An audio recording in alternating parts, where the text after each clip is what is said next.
bahagia. Perkenalkan, saya Leni Trisnowati dari SD Kartini 2 Batam, CGP Angkatan ke-7 Kota Batam. Kali ini saya akan melakukan wawancara dengan Kepala SD Kartini 2 Batam, Ibu Hajah Weti Suprapti SPD SD. Nah, saya akan menanyakan beberapa hal berkaitan dengan pengambilan keputusan berbasis nilai-nilai kebajikan sebagai pemimpin, sebagai tugas demonstrasi kontekstual modul 3.1. Baik, selamat pagi Bu Weti. Selamat pagi. Ibu mohon maaf ini saya minta waktunya Ibu untuk kita boleh berdiskusi. Saya ingin belajar lebih banyak dari Ibu. Silakan, boleh. Baik Bu, kali ini saya akan menanyakan beberapa hal berkaitan dengan tugas Ibu selaku Kepala SD Kartini 2 Batam Ibu dalam hal ini dalam pengambilan keputusan.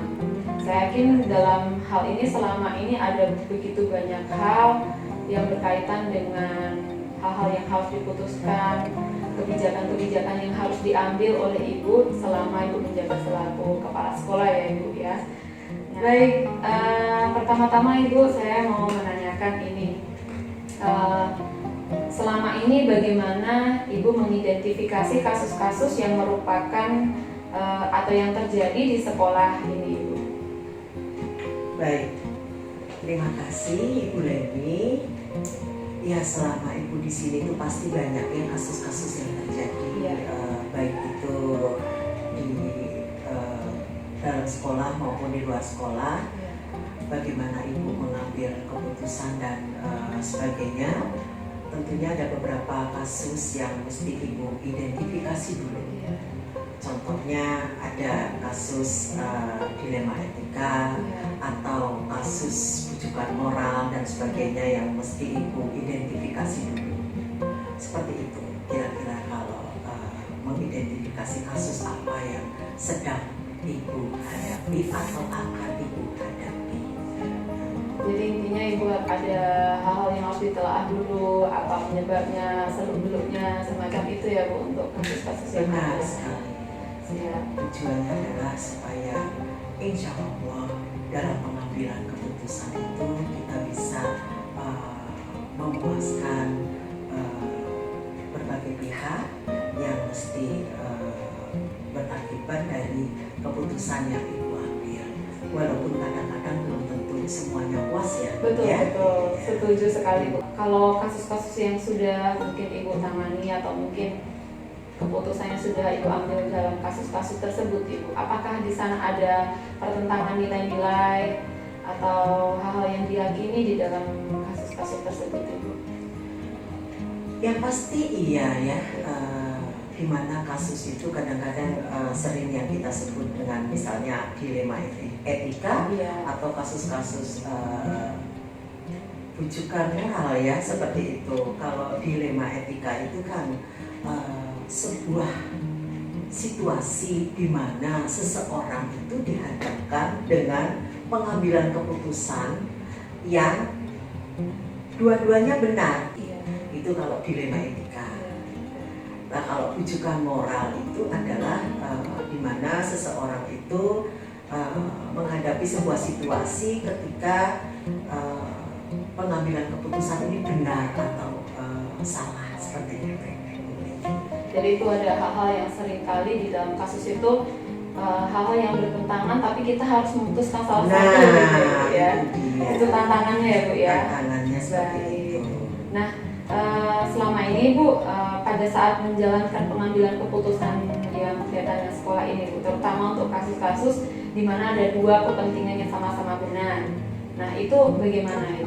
Kalau misalnya ada hal yang sama-sama benar ini harus bagaimana nih cara Ibu untuk memutuskan supaya Ibu mantap ini kayaknya harus yang ini yang saya putuskan, itu bagaimana itu cara? Baik, terima kasih, ini pertanyaannya sangat bagus ya. Bagaimana cara mengambil keputusan bila seseorang itu dihadapkan dengan sebuah masalah pengambilan keputusan yang dua-duanya benar? Pasti yang pertama Ibu lakukan adalah melakukan analisa dulu Iya. kasusnya apa, terus ditambahi dengan mengacu kepada aturan dan kebijakan yang sudah ditetapkan dan harus berlaku di sekolah kita.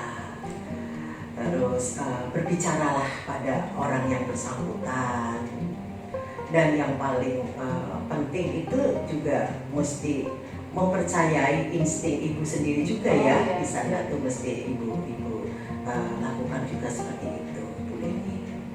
Jadi seperti itulah yang ibu lakukan. Baik, jadi melihat kembali aturan yang kita sama-sama sepakati dan diberlakukan di sekolah kita. Dan selalu ada diskusi ya, Bu? Ya, pasti. Akan ada kolaborasi itu yang akan memberikan banyak pandangan ya untuk ibu. Benar sekali. Artinya kalau kita memahami aturan yang sudah kita sepakati, yang berlaku di sekolah kita atau di mana tempat kita bekerja, nanti kan bisa dipahami oleh seseorang yang sedang harus mengambil keputusan. Kebijakan ibu juga dipahami bahwa itu berorientasi kepada aturan yang berlaku. Seperti itu. Ya. Jadi kalau saya boleh dengarkan yang tadi dari Ibu jelaskan, sebenarnya sudah menjelaskan langkah-langkah Ibu ya. Jadi Ibu akan menganalisis dulu, kemudian juga akan melihat kembali aturannya apa, mengajak bicara, berdiskusi. Kemudian juga Ibu akan menggunakan insting, betul. Insting, kemudian juga insting itu sesuatu yang sebenarnya tidak terlihat ya Bu, tapi itu terkadang dari situlah kita bisa mengambil keputusan yang mungkin bisa disesuaikan dengan apa itu nilai-nilai yang dipercaya bersama gitu ya Bu. Bisa melengkapi lah. Nah, lalu hal apa saja yang selama ini Ibu anggap efektif dalam pengambilan keputusan pada kasus-kasus dilema etika yang tadi Ibu sebutkan bahwa kalau ada dua-duanya benar. Yang paling efektif itu yang biasanya langkah apa yang Ibu ambil? Yang paling top chair ini sudah pasti benar ya, sekalipun dua-duanya mengandung nilai yang benar, tapi saya yakin ini gitu. Iya, dalam pengambilan keputusan seperti yang kita bicarakan di awal tadi, itu tidak semua juga merasa puas ya Bu Leni, tetapi kita berusaha untuk sama-sama memahami kenapa keputusan ini diambil dan diputuskan. Pasti yang pertama adalah kita mesti mengenali nilai-nilai yang saling bertentangan itu apa. Terus selanjutnya fakta-fakta yang relevan dalam situasi ini itu seperti apa. Terus juga siapa saja nanti yang akan terlibat dalam situasi ini. Kira-kira seperti itulah. Jadi supaya kita bisa jitu dalam menentukan keputusan. Luar biasa. Prosesnya panjang ya. Panjang. Ya. Baik. Lalu Bu, kalau dalam hal semacam itu ada tantangannya atau tidak Bu? Nah kira-kira kalau ada tuh tantangannya apa ini? Ya, pasti tantangannya banyak ya Bu Leni dalam pengambilan keputusan di dilema etika maupun rujukan moral seperti yang kita bicarakan di depan tadi. Tantangannya antara lain adalah bagaimana keadilan ditegakkan dan rasa kasihan yang kadang-kadang menyertai ya kalau kebijakan itu ibu putuskan diberikan. Terus di sana juga ada faktor kebenaran dan kesetiaan seperti itu. Selanjutnya juga kita mesti memikirkan jangka panjang dan jangka pendek yang nanti berakibat dari sebuah keputusan yang sudah diputuskan. Itu juga pasti menjadi tantangan buat ibu dan kepada yang bersangkutan juga tentunya. Mantap sekali. Nah kalau boleh tahu Bu, apakah ada jadwal tertentu dalam sebuah penyelesaian kasus dilema etika? Apakah Ibu langsung menyelesaikan di tempat atau Ibu jadwalkan begitu, atau mungkin harus sesuai dengan prosedurnya dan lain sebagainya? Ini bagaimana Bu? Oke. Kalau jadwal tertentu mungkin tidak ya, karena kan kita tidak tahu orang itu akan menjadwalkan masalahnya kapan ya. Kita tidak tahu itu terjadwal atau tidak. Tapi yang paling penting kalau memang bisa diselesaikan langsung ya kita selesaikan. Kalau memang perlu waktu untuk membuat pemikiran yang jernih untuk sebuah keputusan, pasti akan Ibu ambil waktu untuk bisa berpikir jernih untuk memberikan keputusan yang akan kita putuskan. Menyesuaikan Ya, dengan menyesuaikan. kasusnya ya, Bu. Benar. Tentu saja kalau bisa tidak ada masalah. Nah, kasusnya, Bu, ya. menyelesaikan masalah tanpa masalah ya Bu ya. Jadi seperti di Pegadaian ya, tentunya berharap seperti itu. Baik. Nah, masih ada lagi nih Bu pertanyaannya ya Bu. Adakah seseorang atau faktor-faktor apa yang selama ini mempermudah atau membantu Ibu dalam pengambilan keputusan dalam kasus-kasus dilema etika itu? Insya Allah dengan pengalaman dan tentunya dengan petunjuk Allah Subhanahu Wa Taala, Tuhan yang Maha Esa, ilham-ilham yang baik, pengertian dari semua pihak. Faktor-faktor yang mempermudah itu ya yang pertama adalah faktor agama ya, faktor kepercayaan, faktor sosial, pengetahuan, teknologi. Nah, itu juga sangat memberi pengaruh kepada sebuah keputusan yang Ibu berikan, dan beberapa faktor-faktor lainlah yang masih bisa menunjang. Luar biasa. Ini pertanyaan terakhir ya Bu. Ya, dari semua hal yang telah Ibu sampaikan, pembelajaran apa yang kira-kira Ibu boleh petik dari pengalaman Ibu pada waktu mengambil keputusan dilema etika ini? Oke. Baik, ya pelajaran yang Ibu ambil tadi itu ya apa ya Bu Leni ya, kita yang Ibu sudah sampaikan tadi itu seperti bagaimana nanti faktor jangka panjang, bagaimana nanti antara kedisiplinan dan kasihan dan sebagainya. Itulah faktor-faktor yang nanti akan menimbulkan dampak dari pengambilan sebuah keputusan. Jadi bagaimana mempertimbangkan hal itu, itulah pembelajaran bagi Ibu gitu. Betul. Ya. Pastinya kita memikirkan hal itu antara tanggung jawab dan kesetiaan dan sebagainya, pasti itu akan terbersih di sana. Terima kasih banyak Ibu, luar biasa sekali. Terima kasih untuk waktunya dan sharingnya semuanya Ibu. Terima kasih banyak. Baik, demikian sesi wawancara kami berkaitan dengan pengambilan keputusan berbasis nilai-nilai kebajikan sebagai pemimpin. Demikian, terima kasih, salam dan bahagia.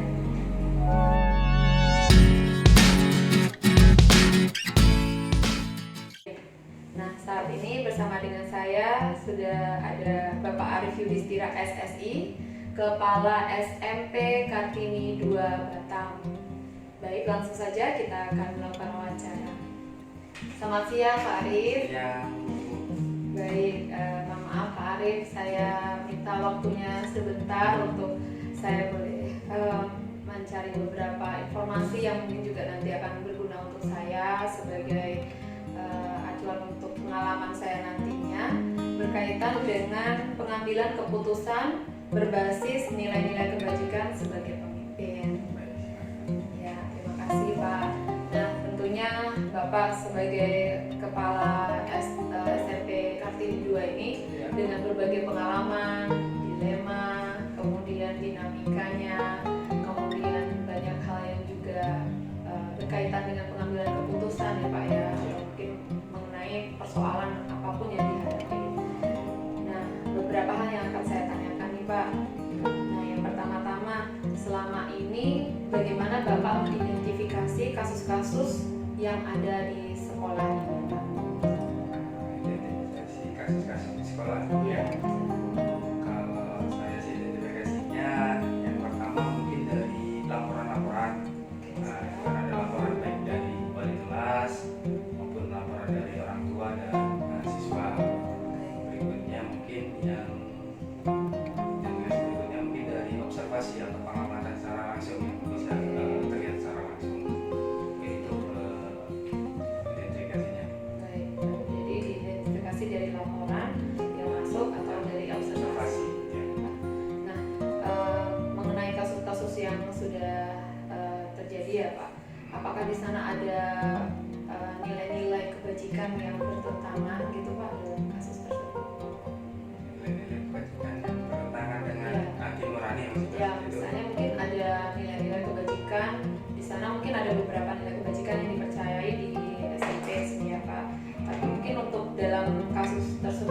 ada nilai yang bertentangan gitu. Ada dua nilai yang sebenarnya mungkin sama-sama benar atau mungkin ada yang salah, ada yang benar, nah, semacam itu. Apakah pernah mengalami hal yang semacam itu, Pak?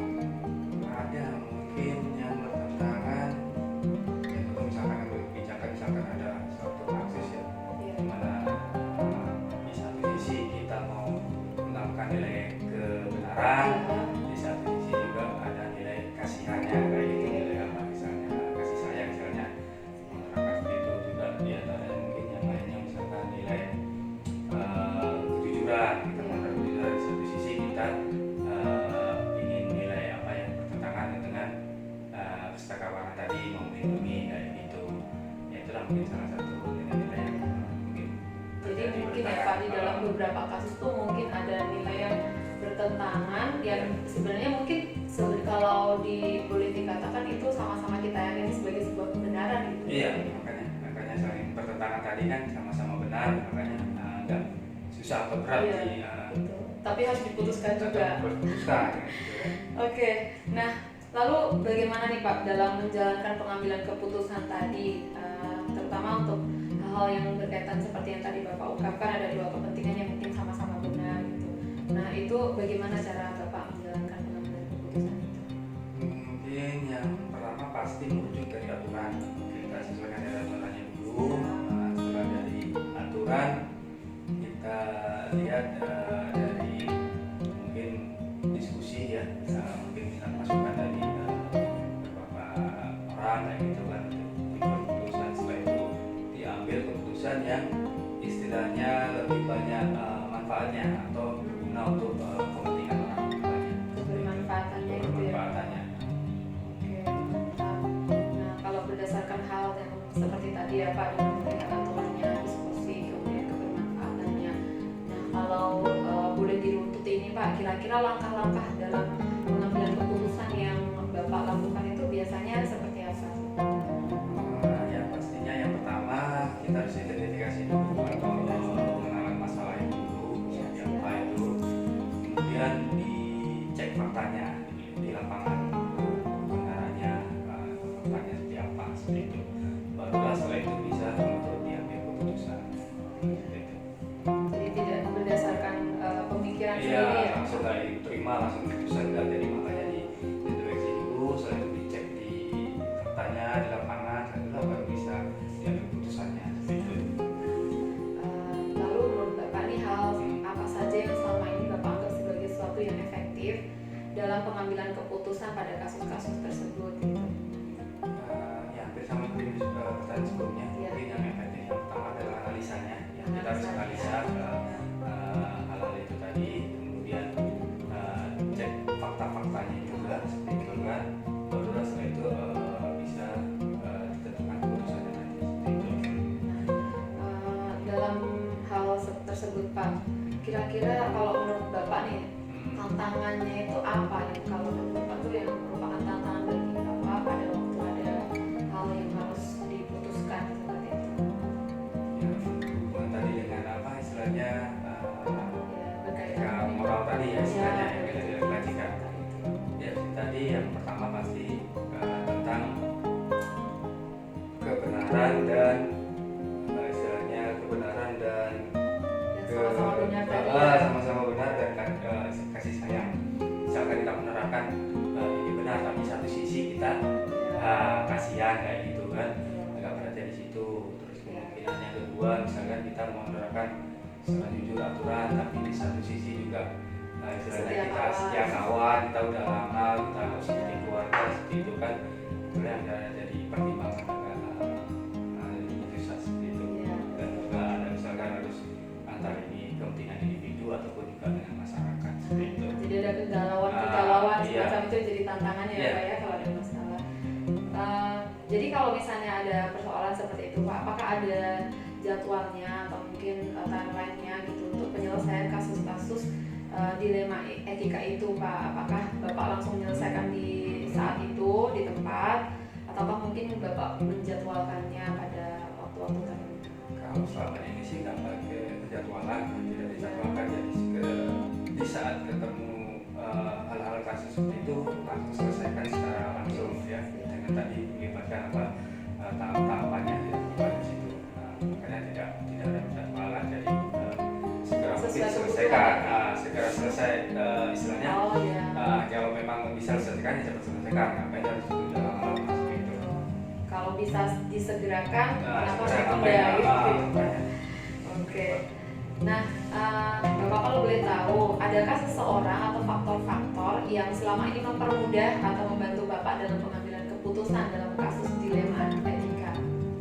Faktor-faktor pastinya ada. Yang pertama mungkin faktor dari orang-orang terdekat ya istilahnya, karena pastinya kita butuh masukan dari orang-orang terdekat itu tadi dalam keputusan.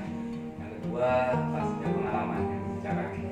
Setelah sekian lama kita kan pasti oleh pengalaman itulah kita tahu bagaimana untuk istilahnya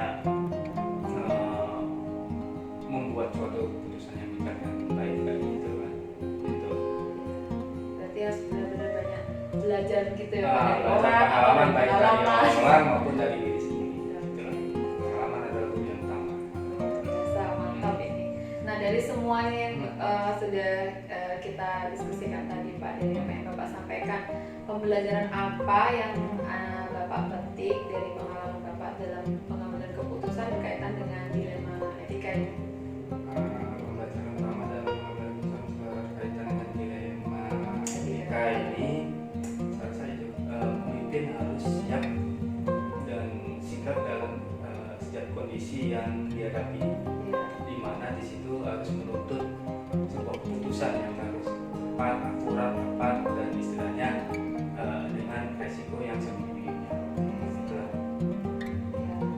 Intinya sebagai seorang pemimpin harus siap, dan sigap. sigap tanggap terhadap segala situasi yang dihadapi, yaitu di mana juga harus membuat keputusan yang di mana harus tepat dan juga tepat dan juga dengan resiko yang seminimal. bisa tidak ada resiko ya. Bisa tidak ada Berarti. resiko. Iya. Gitu kan. Oke, baik. Luar biasa sekali Pak, ini apa yang saya gali dari Bapak luar biasa. Ini bisa menjadi modal bagi saya, karena saya juga sebagai pemimpin pembelajaran Pak, di kelas juga banyak dilemanya berkaitan dengan murid, orang tua murid gitu ya, supaya nanti juga bisa membantu saya melaksanakan tugas saya. Baik, demikian Pak, terima kasih telah meluangkan waktunya. Sama-sama. Semuanya yang sudah diberikan ini sangat berguna bagi saya. Sama. Terima kasih Pak. Yuk, mari. Baik, demikian wawancara kami. Terima kasih, salam dan bahagia.